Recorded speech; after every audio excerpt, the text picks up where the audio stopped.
ನಿಮ್ಮ news room ಪ್ರತಿದಿನ ರಾತ್ರಿ 9 ಗಂಟೆಗೆ.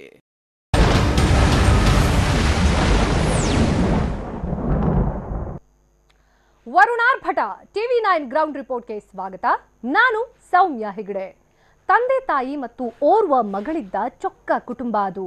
ಭೀಕರ ಮಳೆ ನಡುವೆ ಈ ಕುಟುಂಬಕ್ಕೆ ಅದೇನಾಯ್ತೋ ಏನೋ, ಮನೆಯಿಂದ ಓಡಿ ಬಂದು ಮಗಳು ಹೊಳೆಗೆ ಹಾರಿದ್ರೆ ಮಗಳ ಹಿಂದೆಯೇ ಅಮ್ಮನು ಹೊಳೆಗೆ ಹಾರಿದಾಳೆ. ಮಗಳು ಮತ್ತು ಪತ್ನಿ ಹಾರಿದ್ದನ್ನ ನೋಡಿ ಪತಿ ಕೂಡ ಜಂಪ್ ಮಾಡಿದ್ದಾನೆ. ಮುಂದೆ ನಡೆದಿದ್ದು ಮಾತ್ರ ಘೋರ ದುರಂತ. ಮಂಜಿನ ನಗರಿ ಮಡಿಕೇರಿಯಲ್ಲಿ ವರುಣ ಅಬ್ಬರಿಸಿ ಬೊಬ್ಬಿರಿಯುತ್ತಿದ್ದಾನೆ. ನದಿ ಹೊಳೆಗಳು ಉಕ್ಕಿ ಹರಿಯುತ್ತಿವೆ. ಹಚ್ಚ ಹಸಿರು ಹೊದ್ದು ನಿಂತಿದ್ದ ಗುಡ್ಡಗಳು ಕುಸಿದಿವೆ. ಬಾಯಿ ತೆರೆದ ಭೂಮಿ, ರಸ್ತೆ ಮಾರ್ಗಗಳನ್ನೆಲ್ಲ ನುಂಗಿ ನೀರು ಕುಡಿದಿದೆ. ಮಹಾಮಳೆಯಿಂದಾಗಿ ಮಡಿಕೇರಿಯಲ್ಲಿ ಸಾಲು ಸಾಲು ಅನಾಹುತಗಳು ನಡೆದು ಹೋಗಿವೆ. ಇಂಥ ದುಸ್ಥಿತಿಯಲ್ಲೇ ಮತ್ತೊಂದು ದುರಂತ ಸಂಭವಿಸಿದೆ. ಮಂಜಿನ ನಗರಿ ಮಡಿಕೇರಿಗೆ ಈಗಾಗಲೇ ವರುಣಾಘಾತ. ಈ ಒಂದು ಹಿನ್ನೆಲೆಯಲ್ಲಿ ಈಗಾಗಲೇ ನದಿ ಮತ್ತು ಹೊಳೆಗಳು ಸಂಪೂರ್ಣವಾಗಿ ತುಂಬಿ ಹರಿತಾ ಇದ್ದಾವೆ. ಇದೇ ಒಂದು ಸಂದರ್ಭದಲ್ಲಿ ಮಡಿಕೇರಿ ತಾಲೂಕಿನ ಬಿಳಿಗಿರಿ ಗ್ರಾಮದಲ್ಲಿ ಒಂದು ದುರ್ಘಟನೆ ಕೂಡ ನಡೆದು ಹೋಗಿದೆ. 23 ವರ್ಷದ ಯುವತಿ, ನಾನಿರುವಂತ ಸ್ಥಳ ಏನಿದೆ ಈ ಬ್ರಿಡ್ಜ್ ನಿಂದ ನೇರವಾಗಿ ಆಕೆ ನದಿಗೆ ಹಾರ್ತಾಳೆ. ಇದೇ ಬ್ರಿಡ್ಜ್, ಇದೇ ಸೇತುವೆ ಬಳಿ ದೊಡ್ಡ ಅನಾಹುತವೇ ನಡೆದು ಹೋಗಿದೆ. ಈ ಅನಾಹುತದಿಂದ ಒಂದಿಡೀ ಕುಟುಂಬ ಕಣ್ಣೀರಿನ ಕೋಡಿ ಹರಿಸುತ್ತಿದೆ. ಮಡಿಕೇರಿ ತಾಲೂಕಿನ ಬಿಳಿಗಿರಿ ಗ್ರಾಮದಲ್ಲಿರೋ ಸೇತುವೆ ಇದು. ಭೀಕರ ಮಳೆಯಿಂದ ಇಲ್ಲಿನ ಗ್ರಾಮಸ್ಥರು ಕಂಗಾಲಾಗಿ ಹೋಗಿದ್ದಾರೆ. ಆದರೆ ಈ ಬ್ರಿಡ್ಜ್ನಿಂದ 200 ಮೀಟರ್ ದೂರದಲ್ಲೇ ಒಂದು ಮನೆ ಇದೆ. ಅಪ್ಪ, ಅಮ್ಮ, ಓರ್ವ ಮಗಳಿರುವ ಚೊಕ್ಕ ಸಂಸಾರವಿದು. ಆದರೆ ಆಗಸ್ಟ್ 7ರ ಸಂಜೆ 6 ಗಂಟೆ ಏನಾಯ್ತೋ ಏನೋ, ಮನೆಯಿಂದ ಬ್ರಿಡ್ಜ್ ಬಳಿ ಓಡಿ ಬಂದ ಮಗಳು ರಭಸವಾಗಿ ಹರಿಯುತ್ತಿದ್ದ ಹೊಳೆಗೆ ಹಾರಿಬಿಟ್ಟಿದ್ದಾಳೆ. ಅವತ್ತು ಒಂದು 6:30 6:45 ಆಗಿದೆ. ತಾಯಿ ಮಗಳು ಬಂದ್ಲು ಅಂತೇಳಿ ತಾಯಿ ಬಂದಿದ್ದಾರೆ ಹಿಂದುಗಡೆಯಿಂದ, ಮಗಳು ಮೇಲುಗಡೆಯಿಂದ ಹಾರಿದ್ದಾರೆ. ಹಾರಿ ಆಗೋತ್ತಿಗೆ ತಂದೆ ಓಡಿ ಬಂದಿದ್ದಾರೆ. ತಂದೆ ಓಡಿ ಬಂದು ಕೆಳಗೆ ಬದಿಗಾಗಿ ಬಂದು ಮಗಳನ್ನ ಸೇಫ್ ಮಾಡಿದ್ದಾರೆ. ಆ ಹೊತ್ತಲ್ಲಿ ತಾಯಿ ಬಿದ್ದಿದ್ದಾರೆ. ತಾಯಿ ಬಿದ್ದವರು ಕೊಚ್ಚಿಕೊಂಡು ಹೋಗ್ಬಿಟ್ಟಿದ್ದಾರೆ. ಮಗಳು ಮನೆಯಿಂದ ಓಡಿ ಬರ್ತಿದ್ದಂತೆ ತಾಯಿ ಕೂಡ ಮಗಳ ಹಿಂದೆಯೇ ಓಡಿ ಬಂದಿದ್ದಾಳೆ. ಬ್ರಿಡ್ಜ್ ಮೇಲಿಂದ ಮಗಳು ಹೊಳೆಗೆ ಹಾರ್ತಿದ್ದಂತೆ ತನಗೆ ಈಜು ಬರೋದಿಲ್ಲ ಅಂತ ಗೊತ್ತಿದ್ರೂ ಮಗಳನ್ನ ರಕ್ಷಿಸಲು ತಾಯಿ ಕೂಡ ಜಂಪ್ ಮಾಡಿದ್ದಾಳೆ. ಇದಾದ ನಂತರ ನಡೆದಿದ್ದು ನಿಜಕ್ಕೂ ಘನಘೋರ ದುರಂತ ಕಣ್ರಿ. ಮೊದಲು ಮಗಳು ಹೊಳೆಗೆ ಹಾರ್ತಾಳೆ. ಮಗಳನ್ನ ರಕ್ಷಿಸಲು ತಾಯಿ ಕೂಡ ಜಂಪ್ ಮಾಡ್ತಾಳೆ. ಅಪ್ಪ ಇದೇ ಬ್ರಿಡ್ಜ್ ಬಳಿಯ ಅಂಗಡಿ ಬಳಿ ಕೂತಿರ್ತಾನೆ. ಮಗಳು ಮತ್ತು ಹೆಂಡತಿ ಹೊಳೆಗೆ ಹಾರ್ತಿರೋದು ಗೊತ್ತಾಗ್ತಿದ್ದಂತೆ ತಂದೆ ಕೂಡ ಹೊಳೆಗೆ ಹಾರಿದ್ದಾನೆ. ಹೀಗೆ ಹಿಂದೆಯೇ ಮಗಳು, ಅಮ್ಮ, ಅಪ್ಪ ಮೂವರು ಹೊಳೆಗೆ ಹಾರಿದ್ದಾರೆ. ಈ ವೇಳೆ ಮಗಳನ್ನ ಅಪ್ಪ ರಕ್ಷಿಸಿ ದಡಕ್ಕೆ ಸೇರಿಸಿದ್ದಾನೆ. ಆದರೆ ಇಷ್ಟೊತ್ತಿಗಾಗಲೇ ಪತ್ನಿ ಹೊಳೆ ನೀರಿನಲ್ಲಿ ಕೊಚ್ಚಿ ಹೋಗಿದ್ದಾಳೆ. ಇವಾಗ ಒಂದು 12:30 ಗಂಟೆ ಆಗಿರ್ಬೋದು. 3 ದಿನ ಆದಮೇಲೆ 12:30ಗೆ ಸಿಕ್ಕಿದೆ. ಈಗ ಹುಡುಕಾಟ ಹೆಂಗೆ ನಡೆಸಿರ್ತಾರೆ? ನಮ್ಮ ಮನೆ ನಡೆಸಿದ್ರೆ ಹೆಂಗೆ? ಇಲ್ಲ, ಒಂದು ತೆಪ್ಪ ತರಿಸಿ ತೆಪ್ಪದಲ್ಲಿ ಹುಡುಕಿದೆ. ಈ ದುರ್ಘಟನೆ ನಡೆದು 3 ದಿನಗಳ ಬಳಿಕ ಹೊಳೆಯಲ್ಲಿ ಕೊಚ್ಚಿ ಹೋದ ತಾಯಿಯ ಮೃತದೇಹ ಪತ್ತೆಯಾಗಿದೆ. ಸ್ಥಳೀಯ ನಿವಾಸಿಗಳು ಮತ್ತು ಸ್ವಯಂ ಸೇವಕರು ತೀವ್ರ ಶೋಧ ನಡೆಸಿದ್ರು. ಬಿದ್ದ ಜಾಗದಿಂದ 1 ಕಿಲೋಮೀಟರ್ ದೂರದಲ್ಲಿ ಕೊನೆಗೂ ಮೃತದೇಹ ಈಗ ಪತ್ತೆಯಾಗಿದೆ. ಮಗಳು, ತಾಯಿ, ಅಪ್ಪ ಮೂವರು ಹೊಳೆಗೆ ಹಾರಿದ ಬಳಿಕ ಮಗಳು ಮತ್ತು ಅಪ್ಪ ಬಚಾವಾಗಿದ್ದು ತಾಯಿ ಸಾವನ್ನಪ್ಪಿದ್ದಾಳೆ. ಆದರೆ ಈ ದುರಂತಕ್ಕೆ ಕಾರಣವೇನು ಅನ್ನೋದು ಮಾತ್ರ ನಿಗೂಢವಾಗಿದೆ. ಹೊಳೆಗೆ ಹಾರಿದ್ದ 23 ವರ್ಷದ ಮಗಳು ಪ್ರಿಯಾ ಬೆಂಗಳೂರಿನಲ್ಲಿ ಕೆಲಸ ಮಾಡ್ತಿದ್ಲು. ಕೊರೋನಾದಿಂದಾಗಿ ತವರಿಗೆ ವಾಪಸ್ಸಾಗಿದ್ದಳು. ತಂದೆ ಮೋಹನ್ ಆಟೋ ಡ್ರೈವರ್ ಆಗಿ ಕೆಲಸ ಮಾಡ್ತಿದ್ರು. ಅಮ್ಮ ಮನೆಯಲ್ಲೇ ಇದ್ರು. ಆದರೆ ಇತ್ತೀಚೆಗೆ ಕುಟುಂಬದಲ್ಲಿ ಸಣ್ಣ ಪುಟ್ಟ ವಿಚಾರಕ್ಕೆ ಕಲಹವಾಗಿತ್ತು ಎನ್ನಲಾಗ್ತಿದೆ. ಈ ಕೌಟುಂಬಿಕ ಕಲಹದಿಂದ ಮಗಳು ಹೊಳೆಗೆ ಹಾರಿದ್ದು. ಮಗಳನ್ನ ರಕ್ಷಿಸಲು ಹೋದ ತಾಯಿ ಈಗ ಪ್ರಾಣವನ್ನೇ ಕಳೆದುಕೊಂಡಿದ್ದಾಳೆ. ನಾನೀಗ ಆ ಘಟನೆ ನಡೆದಿರುವಂತಹ ಸ್ಥಳದಲ್ಲಿದ್ದೀನಿ. ನೀವು ಗಮನಿಸ್ತಾ ಇರಬಹುದು, ಪ್ರೀತಿಯನ್ನು ಯುವತಿ ಕಳೆದ 3 ದಿನಗಳ ಹಿಂದೆ ಕೌಟುಂಬಿಕ ಕಲಹದ ಹಿನ್ನೆಲೆಯಲ್ಲಿ ನದಿಗೆ ಹಾರ್ತಾಳೆ. ಆ ಒಂದು ವಿಷಯವನ್ನ ತಿಳಿದ ತಾಯಿ ಕೂಡ ಆಕೆ ರಕ್ಷಣೆಗೆ ಇದೇ ಒಂದು ನದಿಗೆ ಹಾರಿ ಆಕೆ ರಕ್ಷಣೆಗೆ ಮುಂದಾಗ್ತಾರೆ. ಅದಾದ ನಂತರದಲ್ಲಿ ಸ್ಥಳೀಯರು ಮತ್ತು ಅವರ ತಂದೆ ಆ ಪ್ರೀತಿಯನ್ನು ಯುವತಿಯನ್ನ ರಕ್ಷಣೆ ಮಾಡ್ತಾರೆ. ದುರದೃಷ್ಟವಶಾತ್ ಆಕೆಯ ತಾಯಿ ಏನು ನೀರ್ಪಾಲಾಗಿದ್ದಾಳೆ. 3 ದಿನಗಳ ನಂತರದಲ್ಲಿ ಈಗ ಶವವಾಗಿ ಸಿಕ್ಕಿರುವಂತದ್ದು. ಇನ್ನು ಕೌಟುಂಬಿಕ ಕಲಹದ ಹಿನ್ನೆಲೆಯಲ್ಲಿ ಇನ್ನು ಪ್ರೀತಿಯನ್ನು ಯುವತಿ ನದಿಗೆ ಹಾರಿ ಈಗಾಗಲೇ ಆಕೆಯ ತಾಯಿಯ ಒಂದು ಪ್ರಾಣ ಪಕ್ಷಿ ಕೂಡ ಹಾರಿ ಹೋಗಿದೆ. ಕೋಪದ ಕೈಗೆ ಬುದ್ಧಿ ಕೊಡಬಾರ್ದು ಅನ್ನೋ ಮಾತಿದೆಯಲ್ಲ, ಹಾಗೆ ಕುಟುಂಬದ ಕಲಹದ ವೇಳೆ ಮಗಳ ಮುನಿಸಿನಿಂದಾಗಿ ಈಗ ತಾಯಿ ಪ್ರಾಣವನ್ನೇ ಕಳೆದುಕೊಂಡಿದ್ದು ಇಡೀ ಕುಟುಂಬ ಈಗ ಕಣ್ಣೀರಿನ ಕೋಡಿ ಹರಿಸುವಂತಾಗಿದೆ. ಕ್ಯಾಮರಾಮನ್ ಮಾಂತೇಶ್ ಜೊತೆ ಸುನಿಲ್, TV9 ಮಡಿಕೇರಿ. ಕಾಫಿ ನಾಡಿನಲ್ಲಿ ಭದ್ರೆಯ ಆರ್ಭಟ ಹೆಚ್ಚಾಗಿದೆ. ಭದ್ರೆಯ ರೌದ್ರಾವತಾರಕ್ಕೆ ಜಿಲ್ಲೆಯಲ್ಲಿ 120ಕ್ಕೂ ಹೆಚ್ಚು ಮನೆಗಳು ಕುಸಿದು ಬಿದ್ದಿವೆ. ಒಂದು ಗ್ರಾಮವಂತೂ ದಾರಿಯೇ ಇಲ್ಲದೆ ಅಕ್ಷರಶಃ ದ್ವೀಪ ಆಗ್ಬಿಟ್ಟಿದೆ.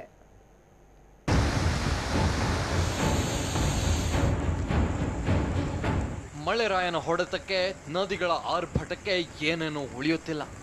ಸೇತುವೆಗಳೇ ಕಣ್ಮರೆಯಾಗಿವೆ.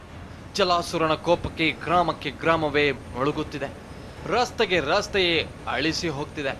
ವರುಣನ ಅವಾಂತರಕ್ಕೆ ಬದುಕೆ ಛಿದ್ರವಾಗ್ತಿದೆ. ಕೊರೋನಾ ದಾಳಿಯಿಂದ ನಿಟ್ಟುಸಿರು ಬಿಡುವಷ್ಟರಲ್ಲಿಯೇ ವರುಣ ದೊಡ್ಡ ಅವಾಂತರವನ್ನೇ ಸೃಷ್ಟಿಸಿಬಿಟ್ಟಿದ್ದಾನೆ.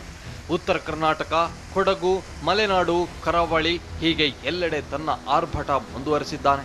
ಮಳೆ ಕೊಡ್ತಾ ಇರೋ ಶಾಕ್ಗೆ ಜನ ಕಂಗೆಟ್ಟು ಹೋಗಿದ್ದಾರೆ. ಅದರಲ್ಲೂ ಚಿಕ್ಕಮಗಳೂರಿನಲ್ಲಿ ವರುಣ ಆರ್ಭಟಕ್ಕೆ 120ಕ್ಕೂ ಹೆಚ್ಚು ಮನೆಗಳು ಕುಸಿದು ಬಿದ್ದಿವೆ. ಚಿಕ್ಕಮಗಳೂರಿನಲ್ಲಿ ಭದ್ರಾ ನದಿಯ ಆರ್ಭಟ ಕೊಂಚವೂ ಕಡಿಮೆಯಾಗಿಲ್ಲ. ಮೂಡಿಗೆರೆ ತಾಲೂಕಿನಲ್ಲಿ ಭದ್ರೆ ರುದ್ರ ರೂಪ ತೋರಿಸುತ್ತಿದ್ದು ತೂಗು ಸೇತುವೆಗಳು ಕೊಚ್ಚಿ ಹೋಗಿವೆ. ಇದರಿಂದ 5-6 ಗ್ರಾಮಗಳ ಸಂಪರ್ಕ ಕಡಿತವಾಗಿದೆ. ಪ್ರಚಂಡ ಮಳೆಗೆ ಕಾಫಿನಾಡು ಅಕ್ಷರಶಃ ನಲುಗಿ ಹೋಗಿದೆ. ಪರಿಣಾಮ ಜಿಲ್ಲೆಯಾದ್ಯಂತ 120ಕ್ಕೂ ಹೆಚ್ಚು ಮನೆಗಳು ಕುಸಿದು ಬಿದ್ದಿವೆ. ಮನೆಗಳ ಮೇಲೆ ಮರಗಳು ಉರುಳಿ ಬಿದ್ದಿವೆ. ಮಳೆ ನೀರು ಮನೆ ಒಳಗೆ ನುಗ್ಗಿ ಮನೆಯ ತುಂಬಾ ಕೆಸರು ತುಂಬಿಕೊಂಡಿದೆ. ಹೀಗಾಗಿ ಸೂರಿಲ್ಲದೆ ಜನ ಕಂಗಾಲಾಗಿದ್ದಾರೆ. ಭದ್ರಾ ನದಿಯ ಆರ್ಭಟಕ್ಕೆ ಕಾಫಿನಾಡಿನ ಜನ ಸಂಕಷ್ಟದಲ್ಲಿ ಸಿಲುಕಿದ್ದಾರೆ. ಹೀಗಾಗಿ ಇಲ್ಲಿನ ಜನ ನಿತ್ಯವೂ ಜೀವ ಭಯದಲ್ಲೇ ಬದುಕುವಂತ ಪರಿಸ್ಥಿತಿ ನಿರ್ಮಾಣವಾಗಿದೆ. ಪ್ರಶಾಂತ್, TV9 ಚಿಕ್ಕಮಗಳೂರು. ಕೊಡಗಿನಲ್ಲಿ ಸುರಿತಾ ಇದ್ದ ಮಹಾಮಳೆಯ ಪ್ರಮಾಣ ಕೊಂಚ ಕಡಿಮೆಯಾಗಿದೆ. ಇದರಿಂದ ದುಬಾರೆ ಕ್ಯಾಂಪ್ನಲ್ಲಿದ್ದ ಆನೆಗಳು ಜಲ ದಿಗ್ಬಂಧನದಿಂದ ಪಾರಾಗಿವೆ. ಕಾವೇರಿ ಶಾಂತವಾಗಿ ಹರಿತಾ ಇರೋದ್ರಿಂದ ಮಾವುತರಲ್ಲೂ ಭೀತಿ ಮಾಯವಾಗಿದೆ. ಕೊಡಗಿನಲ್ಲಿ ವರುಣಾರ್ಭಟ ಕೊಂಚ ಕಡಿಮೆಯಾಗಿದೆ. ಕಾವೇರಿ ನದಿಯ ನೀರಿನ ಅಬ್ಬರ ತಣ್ಣಗಾಗ್ತಾ ಇದೆ. ಕುಶಾಲನಗರದ ದುಬಾರೆಯಲ್ಲಿನ ನದಿಯಲ್ಲಿ ಹರಿಯೋ ನೀರಿನ ಪ್ರಮಾಣ ಕೂಡ ಕಡಿಮೆಯಾಗಿದೆ. ಇದರಿಂದ ದುಬಾರೆಯಲ್ಲಿದ್ದ ಸಾಕು ಆನೆಗಳು ಜಲಕಂಟಕದಿಂದ ಮುಕ್ತವಾಗಿವೆ. ಕಾವೇರಿ ನದಿಯ ಅಬ್ಬರದ ಪ್ರವಾಹದಿಂದ ಕೇವಲ ಮನುಷ್ಯರಿಗೆ ಮಾತ್ರವಲ್ಲ, ಪ್ರಾಣಿಗಳಿಗೂ ಸಹ ಸಾಕಷ್ಟು ಸಮಸ್ಯೆ ಉಂಟಾಗಿತ್ತು. ಅದರಲ್ಲೂ ದುಬಾರೆಯಲ್ಲಿರುವಂತಹ ಆನೆಗಳು ಜಲಕಂಟಕದಿಂದ ಹೊರಗೆ ಬರದಂತಹ ಪರಿಸ್ಥಿತಿ ನಿರ್ಮಾಣವಾಗಿತ್ತು. ಇದೀಗ ಪ್ರವಾಹದ ಭೀತಿ ಕಡಿಮೆಯಾಗಿದೆ. ಕಾವೇರಿ ಶಾಂತವಾಗಿ ಹರಿತಾ ಇರೋದ್ರಿಂದಾಗಿ ಆನೆಗಳು ಸಹ ಸ್ವಚ್ಛಂದವಾಗಿ ಓಡಾಡುವಂತಾಗಿದೆ. ದುಬಾರೆಯಲ್ಲಿ ನಿರಂತರವಾಗಿ ಮಳೆ ಸುರಿತಾ ಇದ್ದ ಹಿನ್ನೆಲೆಯಲ್ಲಿ ಆನೆಗಳ ವಾಸಸ್ಥಳ ಜಲಾವೃತವಾಗಿತ್ತು. ಮಾವುತರು ಇದ್ದ ಜಾಗ ಜಲ ದಿಗ್ಬಂಧನಕ್ಕೆ ಒಳಗಾಗಿತ್ತು. ಆದ್ರೀಗ ಕಾವೇರಿ ಶಾಂತವಾಗಿದ್ದಾಳೆ. ನಾವೀಗ ದುಬಾರೆಯಲ್ಲಿದ್ದೇವೆ. ನೀವು ನೋಡ್ತಾ ಇರಬಹುದು, ಕಾವೇರಿ ನದಿ ಏನು ಸಾಕಷ್ಟು ರಭಸದಿಂದ ಹರಿತಾ ಇತ್ತು, ಇದೀಗ ಒಂದು ಶಾಂತವಾಗಿ ಹರಿತಾ ಇರೋದ್ರಿಂದಾಗಿ ಏನು ಆನೆಗಳು ಈ ದುಬಾರೆ ಆನೆ ಕ್ಯಾಂಪ್ ನಲ್ಲಿ ಆನೆಗಳನ್ನ ಹೊರಗೆ ಕರ್ಕೊಂಡು ಬರಕ್ಕೆ ಆಗದಂತಹ ಪರಿಸ್ಥಿತಿ ಇತ್ತು. ಈಗ ನೀವು ನೋಡ್ತಾ ಇರಬಹುದು, 2 ಆನೆಗಳನ್ನ ಇದೀಗ ಕಾವೇರಿ ನದಿಯ ತೀರದತ್ತ ಕರ್ಕೊಂಡು ಬಂದಿದ್ದಾರೆ. ಅವುಗಳಿಗೆ ಸ್ನಾನ ಮಾಡಿಸುವಂತದ್ದು ಮತ್ತೆ ನೀರು ಕುಡಿಸುವಂತದ್ದು ಇವೆಲ್ಲವನ್ನೂ ಸಹ ಮಾಡ್ತಾ ಇದ್ದಾರೆ. ಕಳೆದ 6 ದಿನಗಳಿಂದ ಕಾವೇರಿ ನದಿಯ ಅಬ್ಬರ ಜೋರಾಗಿತ್ತು. ಸಾಕಷ್ಟು ರಭಸದಿಂದ ಕಾವೇರಿ ನದಿ ಹರಿತಾ ಇರೋದ್ರಿಂದಾಗಿ ದುಬಾರೆ ಸಂಪೂರ್ಣವಾಗಿ ಜಲಾವೃತವಾಗಿತ್ತು. ಇಲ್ಲಿನ ಟಿಕೆಟ್ ಕೌಂಟರ್ಗಳಿರ್ಬೋದು ಅಥವಾ ಬೋಟಿಂಗ್ ಇರ್ಬೋದು ಎಲ್ಲವೂ ಸಹ ಸಂಪೂರ್ಣವಾಗಿ ಸ್ಥಗಿತವಾಗಿತ್ತು. ಮತ್ತೆ ಆ ಒಂದು ಭಾಗದಲ್ಲಿ ಏನು ದುಬಾರೆ ಆನೆ ಕ್ಯಾಂಪ್ ಇದೆ, ಅಲ್ಲಿಂದ ಆನೆಗಳನ್ನ ಆ ನದಿಯ ತೀರಕ್ಕೆ ಕರ್ಕೊಂಡು ಬರೋದಕ್ಕೂ ಸಹ ಸಾಧ್ಯವಾಗ್ತಾ ಇರಲಿಲ್ಲ. ಇದೀಗ ಪ್ರವಾಹದ ಭೀತಿ ಕಡಿಮೆಯಾದ ನಂತರ ಮಾವುತರು ಆನೆಗಳನ್ನ ಕಾವೇರಿ ನದಿಯ ತೀರಕ್ಕೆ ಕರ್ಕೊಂಡು ಬಂದಿದ್ದಾರೆ. ಮತ್ತೆ ಇಲ್ಲಿ ಸ್ನಾನ ಮಾಡಿಸುವಂತದ್ದು ಮತ್ತೆ ಅವುಗಳಿಗೆ ನೀರನ್ನ ಕುಡಿಸುವಂತದ್ದು ಇವೆಲ್ಲವನ್ನು ಮಾಡಿ ವಾಪಸ್ಸು ಕರೆದುಕೊಂಡು ಹೋಗ್ತಾ ಇದ್ದಾರೆ. ಕಾವೇರಿ ನದಿ ಬಳಿ ಕೆಲ ಆನೆಗಳು ಆಗಮಿಸಿದ್ವು. ನದಿಯಲ್ಲಿ ನೀರು ಕುಡಿದ ಆನೆಗಳಿಗೆ ಮಾವುತರು ಸ್ನಾನ ಮಾಡಿಸಿದ್ದಾರೆ. ದುಬಾರೆ ಕ್ಯಾಂಪ್ ಬಳಿ ದಿನೇ ಸುರಿಯುವ ಮಳೆಯ ಪ್ರಮಾಣ ಕೂಡ ಕಡಿಮೆಯಾಗ್ತಾ ಇದೆ. ಇದರಿಂದ ಸಾಕಾನೆಗಳು ಸುರಕ್ಷಿತವಾಗಿದ್ದು ಮಾವುತರಿಗೆ ಮೂಡಿದ್ದ ಆತಂಕ ದೂರವಾಗಿದೆ. ಕೊಡಗಿನಾದ್ಯಂತ ಏನು ಮಳೆಯ ಅಬ್ಬರ ಕಡಿಮೆ ಆಗ್ತಾ ಇದ್ದಂತೆ ಪ್ರವಾಹದ ಭೀತಿ ಕಡಿಮೆ ಆಗ್ತಾ ಇದೆ. ಎಲ್ಲವೂ ಸಹ ಸಹಜ ಸ್ಥಿತಿಗೆ ಬರ್ತಾ ಇದೆ. ಅದೇ ರೀತಿಯಾಗಿ ದುಬಾರೆಯಲ್ಲೂ ಸಹ ಸಹಜ ಸ್ಥಿತಿಗೆ ಬಂದಿದೆ. ಕ್ಯಾಮರಾ ಪರ್ಸನ್ ರಘು ಜೊತೆ ರಾಮ್, TV9 ಕೊಡಗು. ಬೆಳಗಾವಿಗೆ ರಾಜ್ಯದಲ್ಲಿ ಸುರಿತಾ ಇರೋ ಮಳೆಗಿಂತ ಪಕ್ಕದ ರಾಜ್ಯದಿಂದಲೇ ಹೆಚ್ಚು ಕಂಟಕ ಉಂಟಾಗ್ತಾ ಇದೆ. ಉಕ್ಕಿ ಹರಿತಾ ಇರೋ ಕೃಷ್ಣಾ ನದಿಯಿಂದಾಗಿ 7 ಸೇತುವೆಗಳು ಜಲಾವೃತಗೊಂಡಿದ್ದು 13 ಗ್ರಾಮಗಳ ದಾರಿಯೇ ಬಂದ್ ಆಗ್ಬಿಟ್ಟಿದೆ. ಪ್ರಚಂಡ ಮಳೆಗೆ ಉತ್ತರ ಕರ್ನಾಟಕ ಅಕ್ಷರಶಃ ನಲುಗಿ ಹೋಗಿದೆ. ಒಂದೆಡೆ ಮಳೆಯ ಕಾಟ, ಇನ್ನೊಂದೆಡೆ ಮಹಾರಾಷ್ಟ್ರದಿಂದ ಬರುವ ನೀರು. ಎರಡೂ ಕಡೆಯಿಂದ ಜಲಾಸುರನ ಹೊಡೆತಕ್ಕೆ ಸಿಕ್ಕಿ ಬೆಳಗಾವಿ ಜಿಲ್ಲೆ ಚಿಕ್ಕೋಡಿಯ ಅನೇಕ ಗ್ರಾಮಗಳು ಸಂಕಟಕ್ಕೆ ಸಿಲುಕಿವೆ. ಕೃಷ್ಣಾ ನದಿ ನೀರಿನ ಹರಿವಿನಲ್ಲಿ ಹೆಚ್ಚಾಗಿರೋ ಪರಿಣಾಮ 15ಕ್ಕೂ ಹೆಚ್ಚು ಗ್ರಾಮಗಳು ಮುಳುಗುವ ಭೀತಿ ಎದುರಾಗಿದೆ. ಮಹಾರಾಷ್ಟ್ರದ ರಾಜಾಪುರ ಬ್ಯಾರೇಜ್ನಿಂದ 1,28,875 ಕ್ಯೂಸೆಕ್ ನೀರು ಹಾಗೂ ದೂಧಗಂಗಾ ನದಿಯಿಂದ 33,616 ಕ್ಯೂಸೆಕ್ ನೀರು ಸೇರಿ ಒಟ್ಟು 1,60,000 ಕ್ಯೂಸೆಕ್ಗೂ ಅಧಿಕ ನೀರು ರಾಜ್ಯದ ಕೃಷ್ಣಾಗೆ ಹರಿದು ಬರುತ್ತಿದೆ. ಕೃಷ್ಣಾ ನದಿ ನೀರಿನ ಹರಿವಿನಲ್ಲಿ ಹೆಚ್ಚಳವಾಗಿದ್ದು ಚಿಕ್ಕೋಡಿ ಉಪವಿಭಾಗದ 7 ಸೇತುವೆಗಳು ಜಲಾವೃತಗೊಂಡಿವೆ. ಮಹಾರಾಷ್ಟ್ರದ ಘಟ್ಟ ಪ್ರದೇಶದಲ್ಲಿ ಮಳೆಯ ಪ್ರಮಾಣ ಒಂದ್ ಸ್ವಲ್ಪ ಕಡಿಮೆ ಆಗಿದೆ. ಹೀಗಾಗಿ ಗಡಿನಾಡಿನ ಜನ ಒಂದ್ ಸ್ವಲ್ಪ ರಿಲ್ಯಾಕ್ಸ್ ಆಗಿದ್ದಾರೆ ಅಂತಾನೆ ಹೇಳ್ಬೋದು. ಚಿಕ್ಕೋಡಿ ಉಪವಿಭಾಗ ವ್ಯಾಪ್ತಿಯಲ್ಲಿ ಬರುವಂತಹ 8 ಸೇತುವೆಗಳು ಇನ್ನೂ ಕೂಡ ಖುಲ್ಲಾ ಆಗಿಲ್ಲ. ಹೀಗಾಗಿ ಅದು ಯಾವುದೂ ಸೇತುವೆ ಸಂಚಾರಕ್ಕೆ ಮುಕ್ತ ಕೂಡ ಆಗಿಲ್ಲ. ಮಹಾರಾಷ್ಟ್ರದಲ್ಲಿ ಬೀಳುವಂತಹ ಮಳೆಗೆ ಪ್ರಥಮವಾಗಿ ಮುಳುಗುವಂತಹ ಸೇತುವೆ ಯಾವುದು ಅಂತಂದ್ರೆ ಅದು ನಾನು ನಿಂತಿರುವಂತಹ ಈ ಒಂದು ಸೇತುವೆ ಅಂತಾನೆ ಹೇಳ್ಬೋದು. ಇದು ಚಿಕ್ಕೋಡಿ ತಾಲೂಕಿನ ಬೋಜ್ ಮತ್ತು ಕಾರದ್ಗಾ ಸೇರುವಂತಹ ಒಂದು ಸೇತುವೆ. ಚಿಕ್ಕೋಡಿಯ ಉಪವಿಭಾಗ ವ್ಯಾಪ್ತಿಯಲ್ಲಿ ಬರುವಂತಹ ಒಂದು ಸೇತುವೆ ಇದು. ಮಹಾರಾಷ್ಟ್ರದಲ್ಲಿ ಮಳೆ ಬಂದು ಪ್ರವಾಹ ಬರ್ತಾ ಇದೆ ಅಂತಂದ್ರೆ ಮೊದಲಿಗೆ ಮುಳುಗಡೆ ಆಗುವಂತಹ ಸೇತುವೆ ಅಂತಂದ್ರೆ ಅದು ಇದೇ ಸೇತುವೆ ಅನ್ನೋದನ್ನ ನಾವು ಗಮನಿಸಬೇಕು. ಭೋಜ್ ಮತ್ತೆ ಕಾರದ್ಗಾ ಸೇತುವೆ ಮುಳುಗಡೆ ಆಗ್ತಾ ಇದೆ ಅಂತಂದ್ರೆ ಮಿಕ್ಕ 8 ಸೇತುವೆಗಳು ಮುಳುಗಡೆ ಹಂತಕ್ಕೆ ಬಂದಿವೆ, ಮುಳುಗಡೆ ಆಗ್ತಾ ಇವೆ ಅಂತಾನೆ ಲೆಕ್ಕ. ಸೊ ಹೀಗಾಗಿ ಈ ಒಂದು ಸೇತುವೆ ಪ್ರವಾಹ ಸೂಚನೆಗೆ ಮಹತ್ವಪೂರ್ಣ ಆಗಿದೆ ಅನ್ನೋದನ್ನ ನಾವಿಲ್ಲಿ ಗಮನಿಸಬೇಕು. ಭಾರಿ ಪ್ರಮಾಣದ ನೀರು ಹರಿದು ಬರ್ತಿರೋದ್ರಿಂದ ಸುಮಾರು 15ಕ್ಕೂ ಹೆಚ್ಚು ಗ್ರಾಮಗಳು ಜಲಾಸುರನ ಸುಳಿಯಲ್ಲಿ ಸಿಲುಕಿವೆ. ಗ್ರಾಮದ ದಾರಿಗಳೇ ಬಂದ್ ಆಗಿದ್ದು ಜನ ಪರ್ಯಾಯ ಮಾರ್ಗದಲ್ಲಿ ಸಂಚರಿಸುವಂತಾಗಿದೆ. ಈ ಒಂದು ಸೇತುವೆಯಿಂದಾಗಿ ಏನೇನ್ ಲಾಸ್ ಕಳೆದ ವರ್ಷ ಕೂಡ ಅಷ್ಟೇ ಪ್ರಮಾಣದಲ್ಲಿ ಹಾನಿಯಾಗಿರೋದನ್ನ ಕೂಡ ನಾವು ಇಲ್ಲಿ ಗಮನಿಸಬಹುದು. ನೋಡ್ತಾ ಇದ್ದೀರಿ ನೀವು, ಸುಮಾರು ಈ ಪ್ರದೇಶದಲ್ಲೇ 1,000ಕ್ಕೂ ಹೆಚ್ಚು ಟ್ರಾನ್ಸ್ಫಾರ್ಮರ್ಗಳು ಎಲ್ಲ ಸುಟ್ಟಿರೋದನ್ನ ನಾವಿಲ್ಲಿ ಗಮನಿಸಬಹುದು. ಬೋಜ್ ಮತ್ತೆ ಕಾರದ್ಗಾ ಸೇರಿರುವಂತಹ ಏನು ಟ್ರಾನ್ಸ್ಫಾರ್ಮರ್ಗಳಿದೆ, ಹಾಗೇನೆ ರೈತರ ಏನು ಪಂಪ್ ಸೆಟ್ಗಳಿದೆ, ಎಲ್ಲಾ ಪಂಪ್ ಸೆಟ್ಗಳು ಈ ನೀರಿಗೆ ಆಹುತಿಯಾಗಿರುವುದನ್ನ ಕೂಡ ನಾವಿಲ್ಲಿ ಗಮನಿಸಬಹುದು. ಮಳೆರಾಯನ ಹೊಡೆತಕ್ಕೆ ಈಗಾಗಲೇ ಲಕ್ಷಾಂತರ ಮೌಲ್ಯದ ಬೆಳೆ ನಾಶವಾಗಿದೆ. ಕೃಷ್ಣಾ ನದಿಯ ಆರ್ಭಟಕ್ಕೆ ನದಿ ದಡದಲ್ಲಿನ ವಿದ್ಯುತ್ ಪಂಪ್ ಸೆಟ್ಗಳು ಹಾಳಾಗಿ ಹೋಗಿವೆ. ಜೊತೆಗೆ 1000ಕ್ಕೂ ಹೆಚ್ಚು ಟ್ರಾನ್ಸ್ಫಾರ್ಮರ್ಗಳು ಸುಟ್ಟು ಕರಕಲಾಗಿವೆ. ಕೆರೆ ಕಟ್ಟೆಗಳು ಒಡೆದು ಹೋಗ್ತಿವೆ. ನದಿಗಳಂತೂ ಉಕ್ಕಿ ಹರಿಯುತ್ತಿದೆ. ದಿಕ್ಕು ದಿಕ್ಕಿನಲ್ಲೂ ಜಲಾಸುರ ದಾಳಿ ಮಾಡ್ತಿದ್ದಾನೆ. ಪರಿಣಾಮ ಕಂಗಾಲಾಗಿರೋ ಜನ ಮಳೆರಾಯ ಯಾಕಪ್ಪ ನಮ್ಮ ಮೇಲೆ ಇಷ್ಟು ಕೋಪ ಅಂತ ಅಂಗಲಾಚುವಂತಾಗಿದೆ. ರೆಹಮತ್ ಕಂಚಗಾರ್, TV9 ಚಿಕ್ಕೋಡಿ. ಮಾರ್ಕಂಡೇಯ ನದಿಯಲ್ಲಿ ಮಕ್ಕಳ ಹುಚ್ಚಾಟ, ಸೇತುವೆ ಮೇಲೆ ಬೈಕ್ ಸವಾರರ ಸರ್ಕಸ್. ಉಕ್ಕಿ ಹರಿತಾ ಇರೋ ಸೇತುವೆ ಬಳಿ ಸೆಲ್ಫಿ ಕ್ಲಿಕ್ಕಿಸಿಕೊಂಡ್ರೆ ಹುಷಾರ್. ಈ ಎಲ್ಲ ಸುದ್ದಿಯ ಕ್ವಿಕ್ ರೌಂಡ್ ಅಪ್. ಪ್ರವಾಹ ಫಟಾಫಟ್ನಲ್ಲಿ.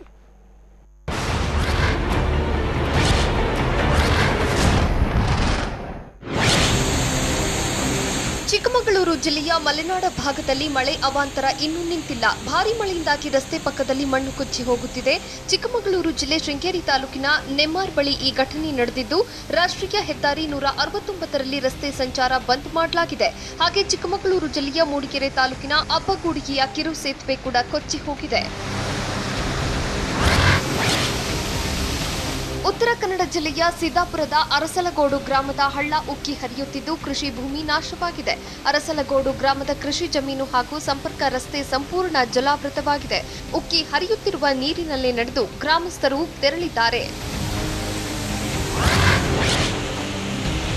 ಉತ್ತರ ಕನ್ನಡ ಜಿಲ್ಲೆಯಲ್ಲಿ ಮಳೆಯ ಆರ್ಭಟ ಮುಂದುವರೆದಿದೆ. ಜಿಲ್ಲೆಯಲ್ಲಿ ಅಘನಾಶಿನಿ, ಶರಾವತಿ, ಗಂಗಾವಳಿ, ಚಂಡಿಕಾ ನದಿಗಳು ಮೈತುಂಬಿ ಹರಿಯುತ್ತಿವೆ. ಹೀಗಾಗಿ ಶಿರಸಿ, ಸಿದ್ದಾಪುರ ತಾಲೂಕು ಸೇರಿ ಹಲವೆಡೆ ಬೆಳೆ ಹಾನಿಯಾಗಿದ್ದು 100 ಎಕರೆ ಕೃಷಿ ಜಮೀನು ನಾಶವಾಗಿದೆ. ಉಡುಪಿ ಜಿಲ್ಲೆಯಲ್ಲಿ ವರುಣನ ಅಬ್ಬರ ಮುಂದುವರೆದಿದ್ದು ಭಾರೀ ಮಳೆಯಿಂದಾಗಿ ಸ್ವರ್ಣ ನದಿ ತುಂಬಿ ಹರಿಯುತ್ತಿದೆ. ಹೀಗಾಗಿ ಹಿರಿಯಡ್ಕ ಹರಿಕಂಡಿಗೆ ನಡುವಿನ ರಸ್ತೆ ಹಾಗೂ ಹರಿಕಂಡಿಗೆ ವ್ಯಾಪ್ತಿಯ ತಗ್ಗು ಪ್ರದೇಶಗಳು ಜಲಾವೃತವಾಗಿವೆ. ಇದರಿಂದ ಹಿರಿಯಡ್ಕ ಹರಿಕಂಡಿಗೆ ಗ್ರಾಮಸ್ಥರು ಪರದಾಡುವಂತಾಗಿದೆ. ಕೊಡಗು ಜಿಲ್ಲೆಯಲ್ಲಿ ಮಳೆಯ ಪ್ರಮಾಣ ತಗ್ಗಿದೆ. ಕೊಪ್ಪದ ಗೋಲ್ಡನ್ ಟೆಂಪಲ್ ರಸ್ತೆ ಮೇಲೆ ನೀರಿನ ಪ್ರಮಾಣ ಕಡಿಮೆಯಾಗಿದ್ರೂ 2 ರಿಂದ 3 ಅಡಿ ನೀರು ನಿಂತಿದೆ. ಹೀಗಿದ್ರೂ ಅಪಾಯ ಲೆಕ್ಕಿಸದೆ ನಿಂತ ನೀರಲ್ಲೇ ಬೈಕ್ ಚಲಾಯಿಸಿ ಹುಚ್ಚು ಸಾಹಸ ಮೆರೆದಿದ್ದಾರೆ. ಕಳೆದ 6 ದಿನಗಳಿಂದ ಈ ರಸ್ತೆಯಲ್ಲಿ ಸಂಚಾರಕ್ಕೆ ನಿರ್ಬಂಧ ಹೇರಲಾಗಿತ್ತು. ಶಿವಮೊಗ್ಗ ಜಿಲ್ಲೆಯಲ್ಲಿ ಧಾರಾಕಾರ ಮಳೆಯಿಂದ ಅವಾಂತರ ಸೃಷ್ಟಿಯಾಗಿದೆ. ಶಿವಮೊಗ್ಗ ತಾಲೂಕಿನ ದುಮ್ಮಳ್ಳಿ ಎಂಬುವಲ್ಲಿ ಮನೆ ಗೋಡೆ ಕುಸಿದ ಪರಿಣಾಮ ಕುಟುಂಬ ಸಂಕಷ್ಟಕ್ಕೆ ಸಿಲುಕಿದೆ. ಕೃಷ್ಣ ನಾಯ್ಕ ಎಂಬುವರಿಗೆ ಸೇರಿದ ಮನೆಯಾಗಿದ್ದು ಕುಟುಂಬಸ್ಥರು ಆತಂಕದಲ್ಲಿದ್ದಾರೆ. ಕೆಆರ್ಎಸ್ ಡ್ಯಾಂನಿಂದ 74,000 ಕ್ಯೂಸೆಕ್ಗೂ ಅಧಿಕ ಪ್ರಮಾಣದಲ್ಲಿ ನೀರು ಹರಿಸಲಾಗುತ್ತಿದೆ. ಹೀಗಾಗಿ ಮಂಡ್ಯ ಜಿಲ್ಲೆಯ ಶ್ರೀರಂಗಪಟ್ಟಣ ತಾಲೂಕಿನ ರಂಗನತಿಟ್ಟು ಪಕ್ಷಿಧಾಮ ಪ್ರವಾಹಕ್ಕೆ ಸಿಲುಕೋ ಭೀತಿ ಎದುರಾಗಿದೆ. ಇಲ್ಲಿನ ಚಿಕ್ಕ ಪುಟ್ಟ ದ್ವೀಪಗಳು ಈಗಾಗಲೇ ಮುಳುಗಡೆಯಾಗಿದ್ದು ಆತಂಕದಿಂದಲೇ ಮರಗಳ ಮೇಲ್ಭಾಗದಲ್ಲಿ ಪಕ್ಷಿಗಳು ಆಶ್ರಯ ಪಡೆದಿವೆ. ಸೆಲ್ಫಿ ಪ್ರಿಯರಿಗೆ ಶ್ರೀರಂಗಪಟ್ಟಣದ ತಹಶೀಲ್ದಾರ್ ರೂಪಾ ವಾರ್ನಿಂಗ್ ಕೊಟ್ಟಿದ್ದಾರೆ. ಶ್ರೀರಂಗಪಟ್ಟಣದ ವೆಲ್ಲೆಸ್ಲಿ ಸೇತುವೆ ಬಳಿ ನೀರು ಹೆಚ್ಚಾಗಿದ್ದರಿಂದ ಜನರು ವೀಕ್ಷಣೆಗಾಗಿ ಬಂದು ಸೆಲ್ಫಿ ತೆಗೆದುಕೊಳ್ತಿದ್ರು. ಮೊನ್ನೆಯಷ್ಟೇ ಇದೇ ಸೇತುವೆಯಿಂದ ನದಿಗೆ ಹಾರಿ ತಾಯಿ ಮಗು ಆತ್ಮಹತ್ಯೆಗೆ ಯತ್ನಿಸಿದ್ರು. ಈ ವೇಳೆ ತಾಯಿಯನ್ನ ರಕ್ಷಣೆ ಮಾಡಲಾಗಿತ್ತು. ಹೀಗಾಗಿ ತಹಶೀಲ್ದಾರ್ ರೂಪಾ ಬ್ಯಾರಿಕೇಡ್ ಹಾಕಿ ಸೂಚನಾ ಫಲಕಗಳನ್ನು ನೆಡುವಂತೆ ಸೂಚಿಸಿದ್ದಾರೆ. ಮೈಸೂರು ಜಿಲ್ಲೆ ಹೆಚ್ಡಿಕೋಟೆ ತಾಲೂಕಿನ ಬಸಾಪುರ ಕಿತ್ತೂರು ಗ್ರಾಮದಲ್ಲಿ ಭಾರೀ ಮಳೆಗೆ ಗೋಡೆ ಕುಸಿದಿದೆ. ಸೋಲಿಗ ಜನಾಂಗಕ್ಕೆ ಸೇರಿದ ಸಾವಿತ್ರಮ್ಮ ಎಂಬುವವರ ಮನೆ ಮಳೆಗೆ ಕುಸಿದಿದ್ದು ಪರಿಹಾರ ಕೊಡಿಸಿ ಎಂದು ಮನವಿ ಮಾಡಿಕೊಂಡಿದ್ದಾರೆ. ವಿಷಯ ತಿಳಿಸಿದರೂ ಸಮಾಜ ಕಲ್ಯಾಣ ಅಧಿಕಾರಿಗಳು ಬಂದಿಲ್ಲವೆಂದು ಕುಟುಂಬಸ್ಥರು ಆರೋಪ ಮಾಡಿದ್ದಾರೆ. ಗದಗ ಜಿಲ್ಲೆಯ ನರಗುಂದ ತಾಲೂಕಿನ ಕಣಕಿಕೊಪ್ಪ ಗ್ರಾಮಕ್ಕೆ ಸಂಪರ್ಕ ಕಲ್ಪಿಸುವ ಸೇತುವೆ ನೀರಿನ ರಭಸಕ್ಕೆ ಕೊಚ್ಚಿ ಹೋಗಿದೆ. ಗದಗ ಜಿಲ್ಲೆಯಲ್ಲಿ ಹಲವೆಡೆ ಭಾರೀ ಮಳೆಯಾಗುತ್ತಿದ್ದರಿಂದ ಹಿರೇಹಳ್ಳದಲ್ಲಿ ರಭಸ ಹೆಚ್ಚಾಗಿದ್ದು ಇದರಿಂದ ಸೇತುವೆ ಕೊಚ್ಚಿ ಹೋಗಿದ್ದು ಹಿಟಾಚಿಯಲ್ಲಿ ಸರಿಪಡಿಸಲಾಗುತ್ತಿದೆ.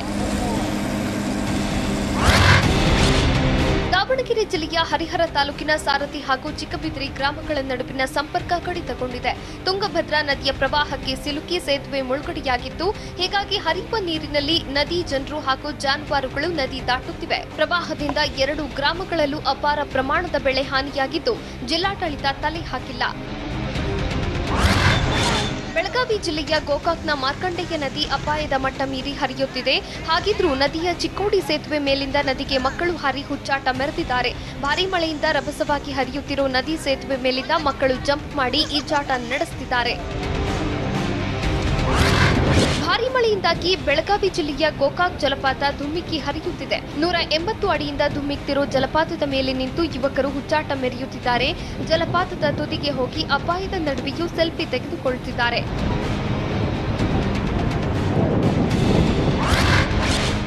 ಮಲೆನಾಡು ಭಾಗದಲ್ಲಿ ಭಾರೀ ಮಳೆಯಾಗ್ತಿರೋ ಹಿನ್ನೆಲೆಯಲ್ಲಿ ಬಳ್ಳಾರಿ ಜಿಲ್ಲೆ ಹೂವಿನಹಡಗಲಿ ತಾಲೂಕಿನ ಮೊದ್ಲಘಟ್ಟ ಆಂಜನೇಯ ಸ್ವಾಮಿ ದೇವಸ್ಥಾನ ಜಲಾವೃತವಾಗಿದೆ. ತುಂಗಭದ್ರಾ ನದಿ ಅಪಾಯದ ಮಟ್ಟ ಮೀರಿ ಹರಿಯುತ್ತಿರುವುದರಿಂದ ನದಿಯ ತಟದಲ್ಲಿದ್ದ ಮೊದ್ಲಘಟ್ಟ ಆಂಜನೇಯ ಸ್ವಾಮಿ ದೇವಸ್ಥಾನದ ಮುಳುಗಡೆಯಾಗಿದೆ.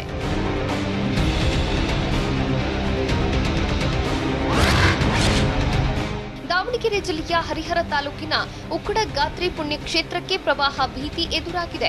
ತುಂಗಭದ್ರಾ ನದಿಗೆ ಭಾರೀ ಪ್ರಮಾಣದಲ್ಲಿ ನೀರು ಹರಿದು ಬರ್ತಿದೆ. ರಾತ್ರಿ ಹೆಚ್ಚಿದ್ದ ನೀರಿನ ಪ್ರಮಾಣ ಈಗ ಸ್ವಲ್ಪ ಮಟ್ಟಿಗೆ ಇಳಿಮುಖವಾಗಿದ್ರೂ ಪುಣ್ಯಕ್ಷೇತ್ರದ ಪಾದಗಟ್ಟೆಯ ಬಳಿ ನೀರು ಹರಿದು ಬಂದಿದೆ. ಗದಗ ಜಿಲ್ಲೆಯ ನರಗುಂದ ಪಟ್ಟಣದ 3 ಕಡೆಗಳಲ್ಲಿ ಭೂಕುಸಿತವಾಗಿದ್ದು 10 ಮನೆಗಳಿಗೆ ಹಾನಿಯಾಗಿದೆ. ಅದೃಷ್ಟವಶಾತ್ ಮನೆಯಲ್ಲಿದ್ದವರೆಲ್ಲ ಮನೆಯಿಂದ ಪಾರಾಗಿದ್ದಾರೆ. ಪದೇ ಪದೇ ಭೂಕುಸಿತವಾಗ್ತಿರೋದ್ರಿಂದ ಜನರಲ್ಲಿ ಆತಂಕ ಹೆಚ್ಚಾಗಿದ್ದು ಅಧಿಕಾರಿಗಳು ಬಂದು ಸ್ಥಳ ಪರಿಶೀಲನೆ ನಡೆಸಿದ್ದಾರೆ.